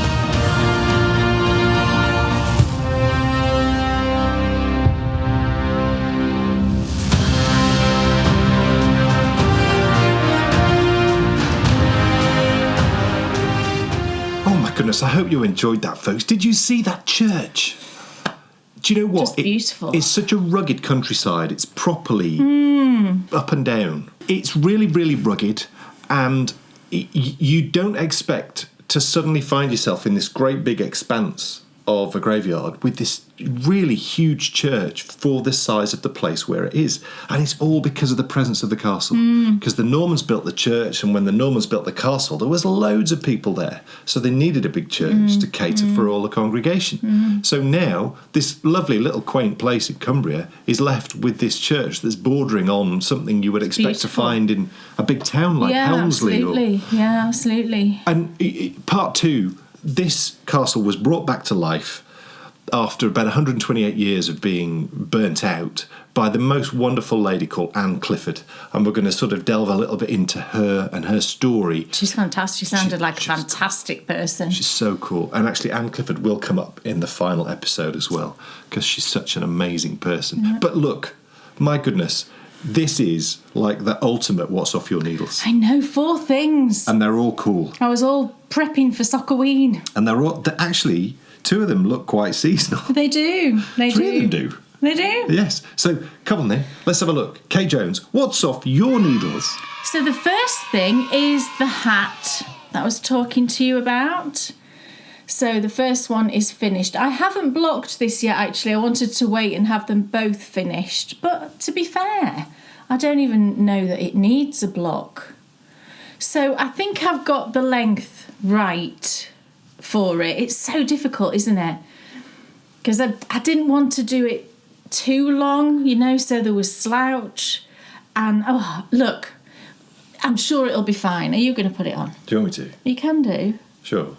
Oh, you see, it fits. It does go on Dan's head. So, Yeah. Yeah. It should fit then. It will fit them, yeah. If it fits your head, it should be fine, shouldn't it? Sorry. Shouldn't say that. It's fine. So, yeah, look, it's all finished. Isn't it lovely? And another yarn that looks a bit like Madeline Tosh. That's my new thing, isn't it? Obviously, producing yarns, I think, look like Madeline Tosh. We just need to splatter some sarsens on it, and it'll be I don't use vinegar, so it doesn't have that vinegary smell. So that's all finished and lovely, and waiting for the other one, and then I'll decide if I'm going to block it or not. Waiting for the other one. Like the people they're for. And I'm just doing them exactly the same, the size-wise, and it will be what it will be. I'm sure they'll be fine, one way or the other. And then the next thing I finished the reading cowl, everybody, the reading corner cowl. From last time? Yeah, I hadn't finished it last time. And it's all done now. Look how lovely it is. It's all done and blocked. Look at those colours. And lovely. Shall I put it on? I haven't put it on yet. Definitely put it on. This yarn is so soft. I don't think I've ever knit a cowl using this 85-15 base. It's so soft after it was blocked. Oh my goodness. The colours are so well matched. Oh, it's lovely. This will definitely be a favourite this winter. Oh, isn't it nice? Oh. Look. I mean, it really is just gorgeous. Oh, it's lovely. It's perfect. It's my perfect cowl. I do like cowls that have got a bit of length, so they'll scrunch up, and then it's all around your neck, isn't it? Because I always find that if my neck's warm, then I'm generally all right, So if it's a chilly day in the house or whatever, and you don't want to put the heating on, if you stick a cowl on, I find anyway that I'm fine. And the pattern for this is going into the Christmas issue of Knitability, which is coming out towards the end of November. Yes, it is. And I hadn't quite finished it, had I, last time? No. I was telling you about the ribbing. I remember. So what I did in the end is I will be changing the pattern. So that, can you remember at the beginning here, when we did the first colour, we did 2 rows of the texture here at the beginning. Well, I'm not going to put that in the pattern. That's going to be skipped. And this first section will just be to knit 20 rows in that colour. And that's what I did at the other end. So that last colour, I just did the texture at the beginning, so it's knit around and then knit 1, purl 1, and then the remaining 18 rounds are just plain knit. And then for the ribbing, it's just first round knit, next round knit 1, purl 1, and you repeat that 9 times so that you've got 9 purl bumps, which is what we had at the beginning here. It does mean you have 1 more row at this end than you had at this end, but that's just because of the way that we're not mirroring it. I find it really hard to say that word. You know, it's not like you stop halfway through and then knit it from this end and go that way. It's not identical. You're knitting it from one end to the other. So it's opposite when it comes to this end. But that's what I did. It's just knit around and then knit 1, purl 1 9 times so that you've got 9 purl bumps. So you end with a knit 1, purl 1 round and then you bind off. And I used the bind off. It's nice and stretchy. It's the one where you knit 2 together through the back loop and then you pass it back to the left needle. Knit 2 together through the back loop, pass that back to the left needle, and then just carry on all the way around. And do that either with a needle size up or just loosely. And that all worked out perfectly. Gorgeous. But yeah, I will be putting that pattern. I've already drafted it out actually. So that will be going into Knitability for Christmas. And speaking of Knitability, Jen has just released, we mentioned Jen earlier, she's Knitability's editor. She's just finished work on, and we've released our latest issue, which is very much a sort of seasonal Halloween excitement. It absolutely is. So it's just the business, and that's available right now. What else have you got? So I finished a pair of socks for Bryony, and these I've had on the go the last couple of episodes. I think I've showed you, have I? But it's, oh, look at these. Oh, these are fantastic. So this yarn is from Polka Creek and it's Black Flame Candle. So the mini was this like dark, moody purple. And then the stripes are 2 shades of orange and a black. Just fantastically Halloween-y, aren't they? So these will be going to Bryony, all finished. And they were just a joy. I knit, you know, the second sock I knit really quick as well. I think I said, didn't I? The first sock just absolutely flew. And the second sock was the same. So it's got my butterfly heel here, which is a mock short row heel. And actually I said last time that I thought that this heel might have a little bit more room than a standard short row heel. And someone commented actually and said that they thought that was the case as well, because they find when they knit a butterfly heel, they can take about 5 rows off the foot, because this heel gives a bit more room. So I found that really interesting feedback and I was really grateful for that. But I certainly find that this heel does fit me really well, fits Bryony. And I should try this for you. I don't know if I have. I have to check my socks. I might put it into the lion sock because the lion sock is fully ribbed. So it's going to be really stretchy. Yeah. So I think I might try it for the lion sock for you. So they're all done. Wonderful. And we'll be going to Bryony. And then the last thing I've finished, this is fairly epic, I've got to say, is my Yuletide cowl. Oh, look, everybody, isn't this beautiful? So the Yuletide cowl, the Yuletide scarf, I should have said, it's the Yuletide scarf, and it's just fantastic. So this is an upcoming design. This will be my next design to be released. I'll open it out and show you. This is the next design that will be released, and I'm going to release it mid-November because this is designed for an advent calendar of yarns. So as you can see, I should just put it on. That's what I should do, shouldn't I? Just put it on, Kay. So here's the scarf. So it starts at this end. I started at this end here. So this particular advent calendar I purchased last year, and it's from Beth at Beehive Yarns, and it was patisserie themed. I changed the order just to sort of please me, but yeah, it's all her yarns. And then the contrast, which you can see here on this fabulous fringe, and the stripes in between, was Malabrigo sock, just plain sock, and it was violet, African violet. Just fantastic. So yeah, it started here with these peaches. You go through these bronzes round the back of my neck with the pinks, purples, into blues, and then ending with these lovely greens. So it's just the most fantastic scarf. And I've made one of these before. I made one last year for Bryony. Oh, isn't it lovely? It's so cosy. I haven't arranged that properly, but you get the gist. And I wanted to do another sample so that I could film some tutorials, because in this pattern, there's 4 tutorials, I believe, covering all different aspects of it. It's knit with fingering weight held double. So each of these sections is effectively you're knitting sort of 10 grams worth of yarn. There's 20 grams, but because you're holding it double, you're knitting through 10 grams. Do you see what I mean? The yardage. And you just work your way through knitting these lovely stripes. So you knit it as a tube.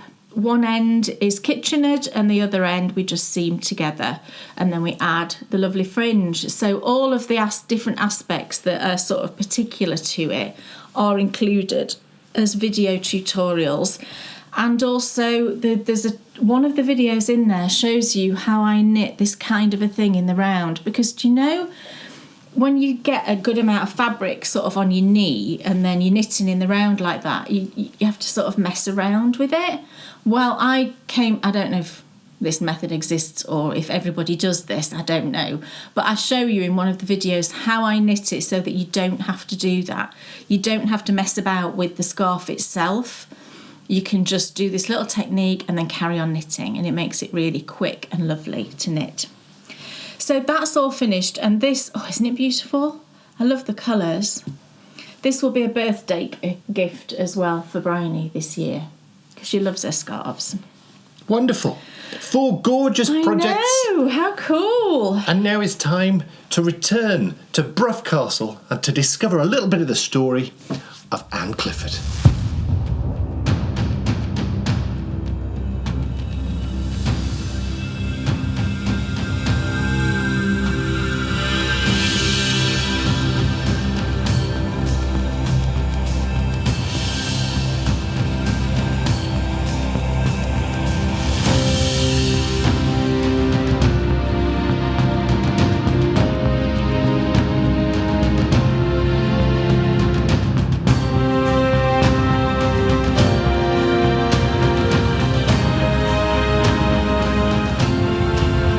Welcome back, everyone, to England, our castle nation.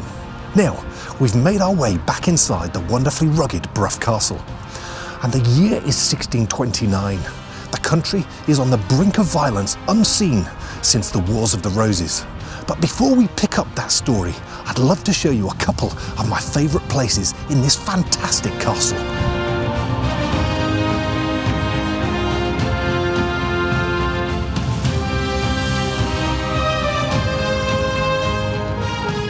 The first lies in the castle's most southern point, in a new wing constructed by an eccentric owner.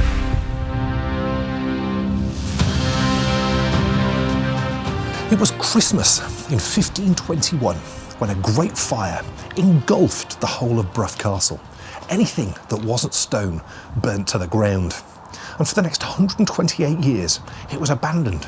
Nobody lived here. That was until the arrival of the castle's new owner.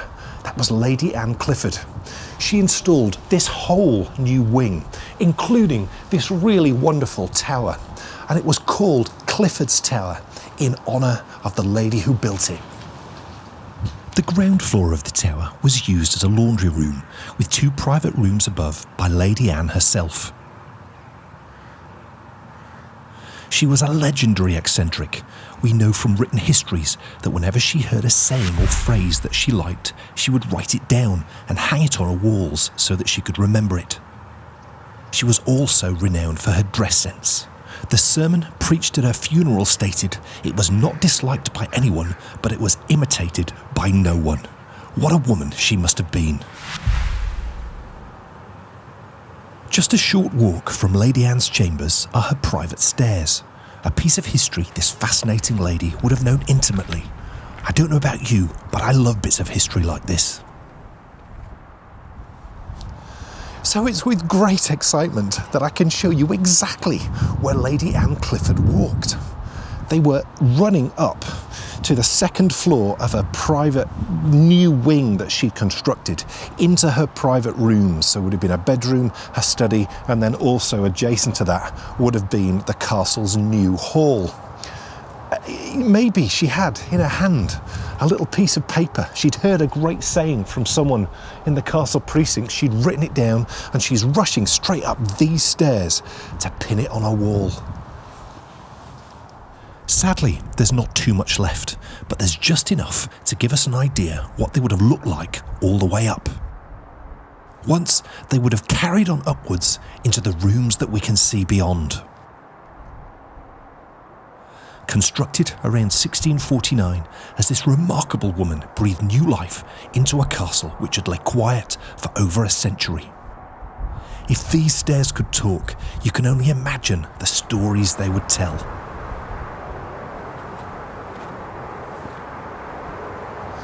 But we have a story to conclude, and it starts with that brawl in the Houses of Parliament.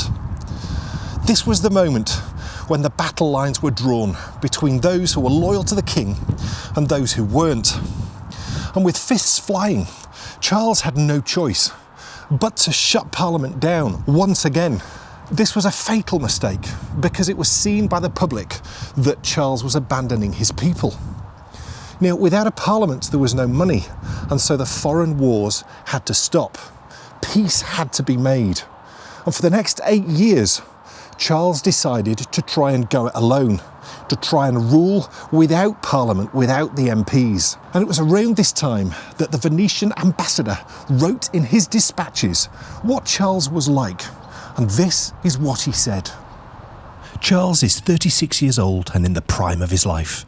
He handles weapons like a knight and a horse like a riding master. His hair is short on the right-hand side and long on the left in the fashionable love lock. Charles' clothes reflect the fashions of the day. He loves elaborate falling collars of intricate lace, which had replaced the ruffs of Tudor times, and his suits were silk with clashing silk stockings. But Charles's position is becoming more and more tenuous, from the excessive taxes he took and from the religious reforms he was trying to force through. Around this time, a new strand of Christian thinking started to take hold across the country. They believed in really simple, austere chapels, very straightforward services, no sort of prettiness, nothing remotely lovely at all. It was simple, it was straightforward religion. They despised the Church of England. They felt that the Church of England was way too close to the Catholicism that had been got rid of by Henry VIII. These people were known as Puritans, and they were persecuted by Charles, who tried to force them to come to Church of England services. Many actually left. They went to the Americas, specifically New England, so that they could carry on with their own Christian beliefs. Charles, probably because of the issues he'd had with the Puritans, decided this was the moment where I'm going to make everyone literally sing off the same hymn sheet. Because Ireland, England and Scotland at this time still all had different prayer books. So he thought, right, I'm going to produce one prayer book and I'm going to force it on everybody. Little did Charles know that he'd just signed his own death warrant.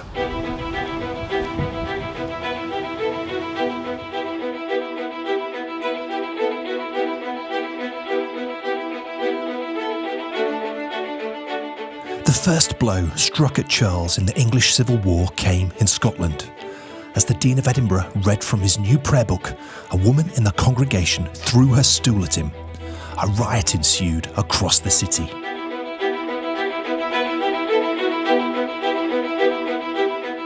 Far away in Windsor, Charles had completely misunderstood how the Scottish Church was bound to the national identity of Scotland. The Scottish people now set about challenging Charles's authority across the country.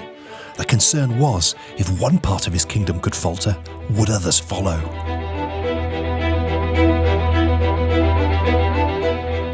Charles had no choice but to raise an army to put down the Scottish rebels.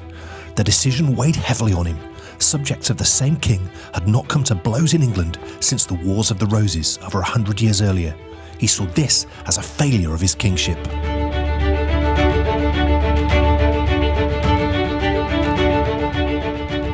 The man he chose to lead the campaign was Thomas Wentworth. He'd been in charge of Ireland for a number of years and had a reputation for being a hard man. Thomas was not liked at court, but Charles felt confident that he'd chosen the right man.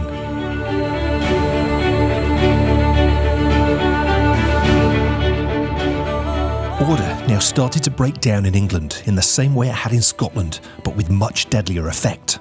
Riots began to erupt across the country. Protestants were on the hunt for anyone with Catholic beliefs. To compound matters, they invited the rebels from Scotland to invade. Marching through Northumberland, the Scottish rebels now controlled everything north of York. The country was in turmoil.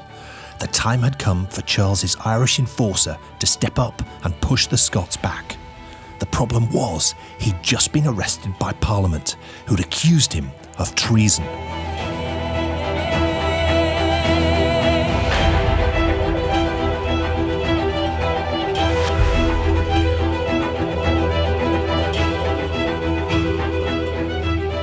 It was, of course, all lies. Parliament claimed that Thomas Wentworth had induced the war with Scotland. He brought it on himself somehow so that he could bring over his army from Ireland to then forcibly convert all of the Protestants in England back to Catholicism. It just wasn't true, and the reason why we know it wasn't true is because Thomas was a Protestant himself, and even more than that, his wife was a Puritan, and a really devout, staunch Puritan as well. But the bigger the lie, the more people will believe it, and that's exactly what happened. The public lapped it up, and the interest in the arrest of Thomas Wentworth was so much that they actually decided to sell tickets for his trial for the public to attend. As the trial progressed, it became clear that there was not enough evidence to convict Thomas Wentworth, so Parliament took a different approach. A bill was put forward to convict him without trial. King Charles decided to act, arranging for a group of armed men to spring Wentworth from the Tower of London, but they failed. It now became obvious that Parliament controlled the country. Charles was now forced to sign the death warrant of his friend. He went so far as to beg Parliament to show leniency, but they refused. They even sold tickets for Thomas Wentworth's execution. 100,000 people attended. As the axe swung, cheers rose up all around the Tower of London.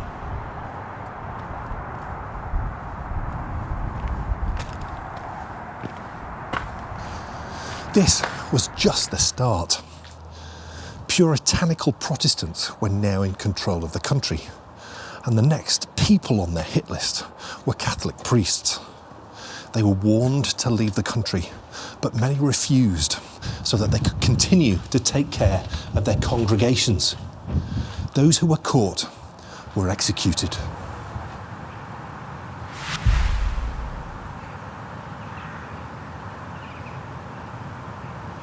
Even the Archbishop of Canterbury was targeted, and he was hounded out of London.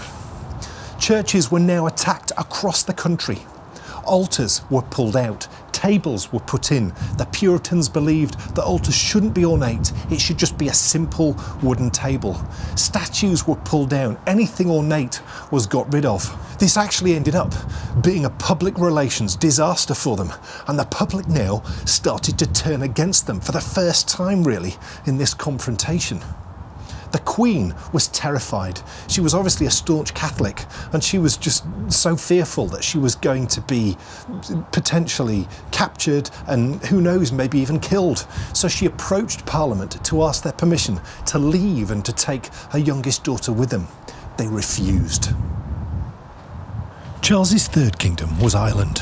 They looked on in horror as Catholics were hung, drawn and quartered in England. They feared it would be them next, and so they rose up in rebellion, demanding the same religious freedoms given to Scotland. Given the actions of the Puritans in England, Charles knew he couldn't give the same freedoms to the Irish. They responded with a rebellion of their own. Protestants who had lived there for years were stabbed and burned.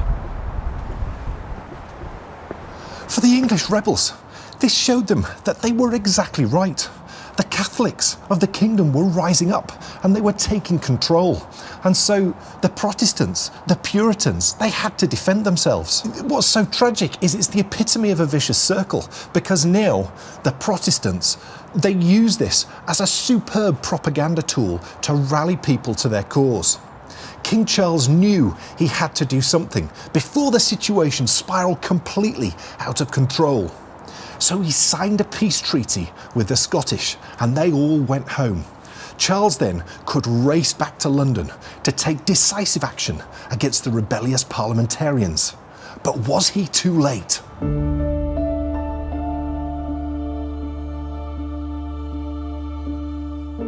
Charles decided to attend Parliament himself to take the troublemakers into custody. This was a catastrophic mistake. Word got to the house before his arrival and the rebels fled. When Charles arrived and strode into Westminster Hall demanding the men be handed over, it looked like he was trying to disband Parliament again. As he stood waiting for the men to appear, MPs started shouting, "Privilege! Privilege!" Charles's rash actions had turned Parliament against him once and for all.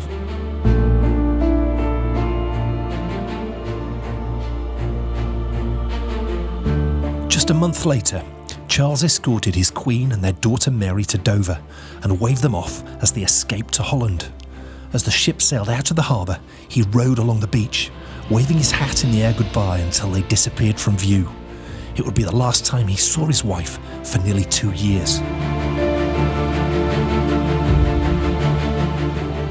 King Charles made his way to York and issued a call to arms to all knights loyal to him.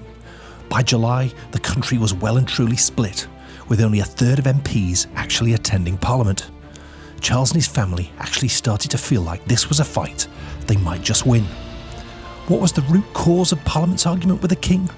They were defending the Church of England against the Counter-Reformation, which they were convinced Charles himself represented. This was a war which the population of England thought might be over in one great battle. They didn't think for a moment it was a fight which would go on for years.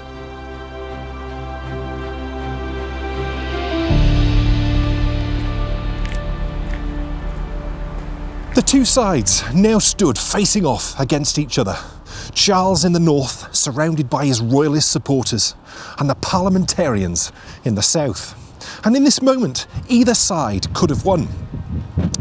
But Charles, pompous to the end, decided this was the moment to make one final moral statement, and it might just have cost him final victory.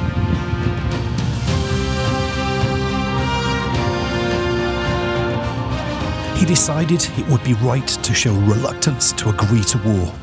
But this allowed Parliament and their supporters to gain control of the Navy and much of the south of England. Finally, in August, Charles issued the order for his men to muster at Nottingham Castle.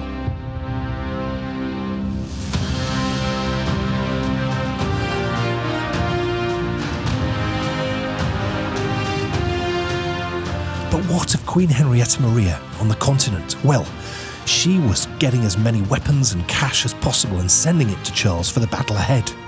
She assured him victory would be theirs, and she would be in her dear heart's arms within the month. But Charles knew that this would be a hard fight, one that could last longer and cost more than anyone could have imagined.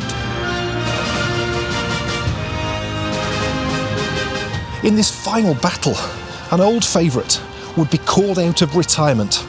After years of neglect, it would be the castles who would form the front line between the royalists and the parliamentarians.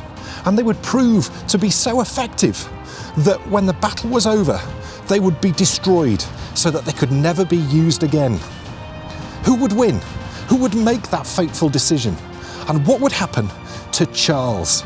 We're going to find out in the final episode of England, a Castle Nation, and it's one that you don't want to miss because it really is a truly titanic battle. So thank you so much for watching, and I'll see you next time for one final episode of England, a Castle Nation.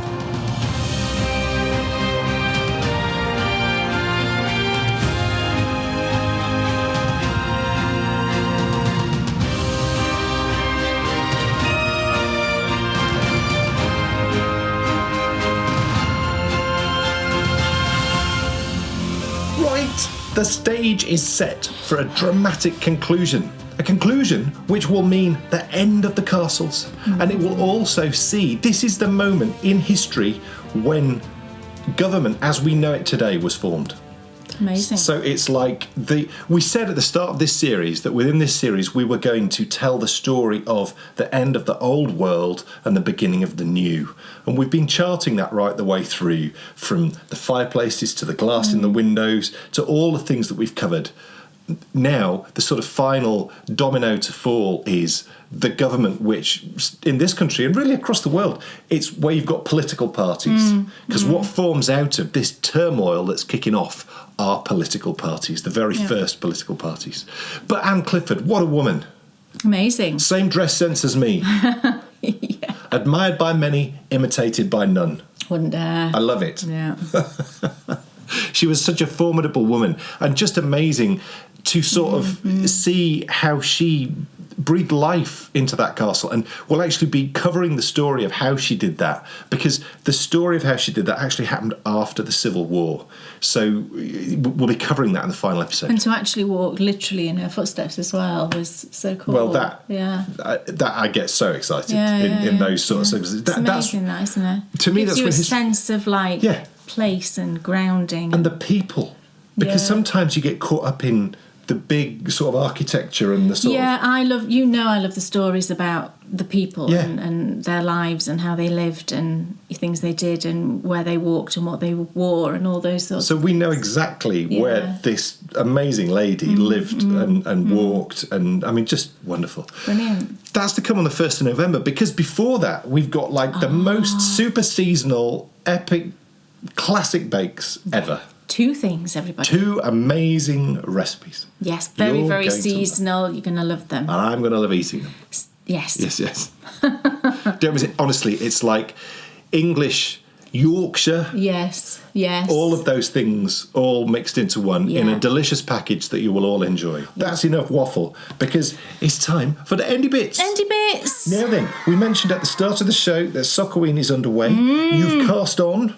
Yes. And next week you will start knitting the leg. Oh, right. In the series. In the series, yes. Of course, the knit along continues all the way through the month.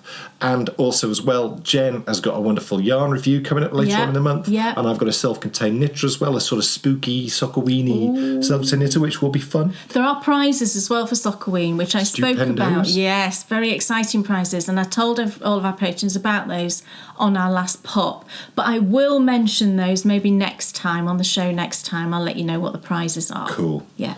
By the time you see us next time, look, short story. About 19 years ago, we got married. But we didn't have a honeymoon. We did not. It just didn't happen. Couldn't really afford it. And you know, it was just like, it didn't happen. Yeah. And now it's going to happen. Yeah. Not in the most traditional of senses. No. Because we're going to York. Yeah, now, I know, it might seem weird, but look. We're going to York because that's where we met. That's where we met. That's where we had many dates. Yeah. That's where I grew up. Yeah. And it just so happens that our daughter chose to go to university there as well. It's just how it happened. And, it's fate. It means we get to see her as well. So I'm happy. Yes. In our next radio show, we will be telling you, we'll be fresh back. We'll have to record it actually the day we get back. Yes. And we'll record a radio show which will go out for our patrons that night. So that'll be Thursday next week. And then it'll be available to the world on Friday next week. So don't miss that. What were you saying? Yeah. No, I was just... Sorry. No. I thought you were about to say something. No. Sincere apologies. And I think... Just thinking I've got to go and pack a load of things. Yes.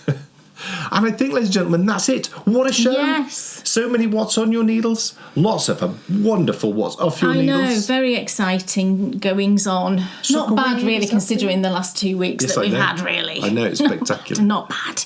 And we can't wait to see you next time. Because, yes it's going to be... I really cannot wait. I'm so looking forward to the test runs of the classic bakes.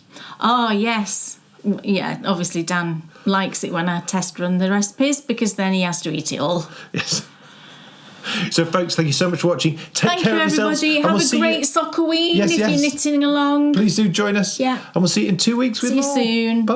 Bye. Who's it sitting and knitting? It's Dan and Kay, the bakery prayers. Enthusiasm's not quitting for Dan and Kay, the bakery prayers. They'll take you to fabulous places of which their favorites they'll share.